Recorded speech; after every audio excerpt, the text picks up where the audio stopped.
छदवाले गई छदी सब जकर जकर जान भगले उ छदवाले डीजे गायत्री रिकॉर्डिंग स्टूडियो असुन के मुजिया छौरी असुन के पीरतिया छौरी असुन के बदली छौरी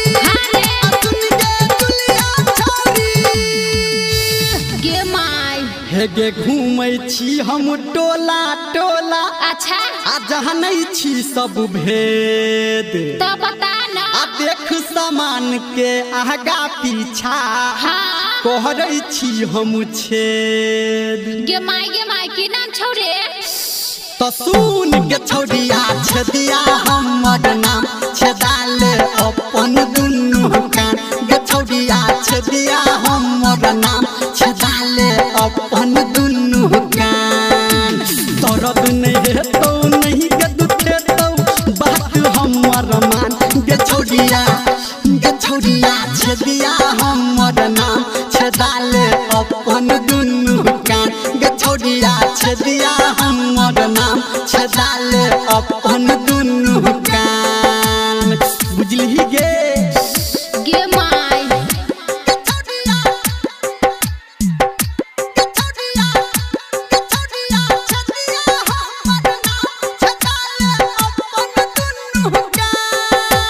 डीजे संजय सम्राट अभी आप सुन रहे हैं सावरिया म्यूजिक गे छदबौ हम गे धीरे धीरे नहीं हेतौ तोरा पीरे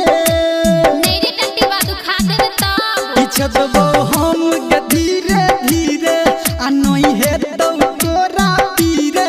आ हम कहै छियौ समझा के नहीं कान के अपना तीरे गे हम छी तू बड़ पातर छौरी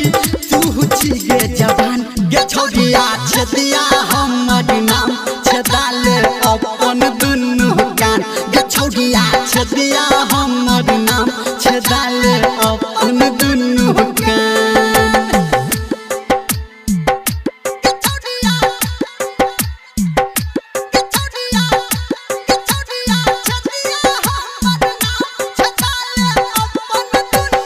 डीजे संजय सम्राट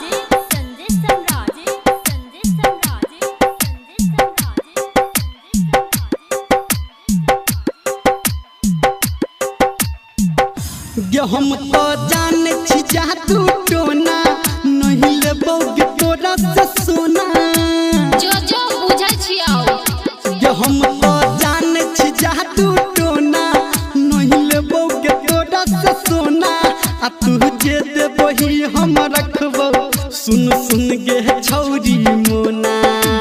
धर्मेंद्र निरमलिया गाबौ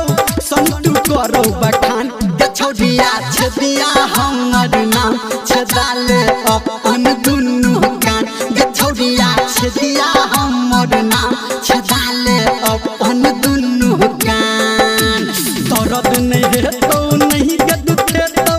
बात हमर मान गे छौरिया